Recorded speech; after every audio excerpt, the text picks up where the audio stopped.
ভারতীয় জনতা পার্টির 292 নম্বর হাসুন বিধানসভা এলাকার দলীয় কার্যালয়ের শুভ উদ্বোধন আজ সম্পূর্ণ হলো।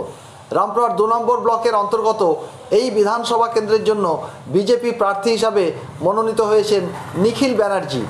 দলের নির্দেশ পাওয়ার পর থেকেই তিনি ধারাবাহিকভাবে বিভিন্ন কর্মসূচি ও জনসংযোগ কার্যক্রম চালিয়ে যাচ্ছেন।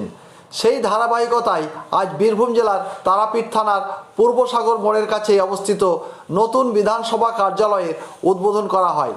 দেখুন, সকাল থেকে বাড়ি বাড়ি প্রচার করলাম।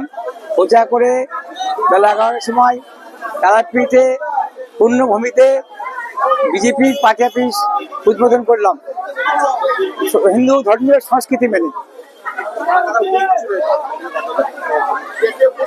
এখানে উপস্থিত ছিলেন বীরভূম জেলার সাংগঠনিক সম্পাদক মাননীয় উদয় শঙ্কর বন্দ্যোপাধ্যায় এবং মন্ডল প্রেসিডেন্ট এবং এলাকার কার্যকর্তাগণ।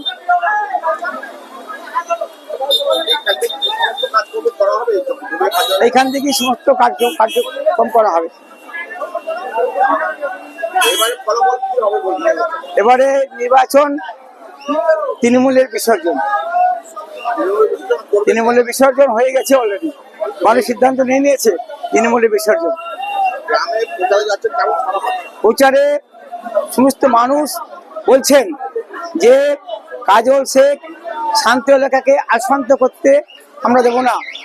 এছাড়া কাজল শেখ বহিরাগত প্রার্থী, তাই মানুষ সিদ্ধান্ত নিয়েছে সনাতনী হিন্দু বাঙালি এবং রাষ্ট্রবাদী মুসলিমরা একযোগে সিদ্ধান্ত নিয়েছেন বহিরাগত প্রার্থী বয়কট। প্রতিটি রাষ্ট্র যেটা সনাতনী হিন্দু বাঙালি এবং রাষ্ট্রবাদী মুসলিম তাদের আমরা সহযোগিতা পাচ্ছি। ঢাকঢোল বাজিয়ে এবং নারকেল ফাটিয়ে শুভ সূচনা করা হয় এই কার্যালয়ের।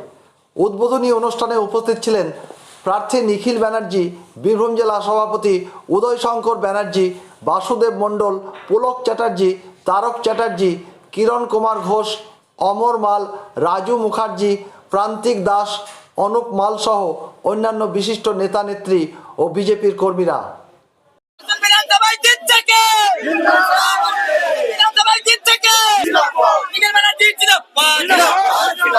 Nikhil Banerjee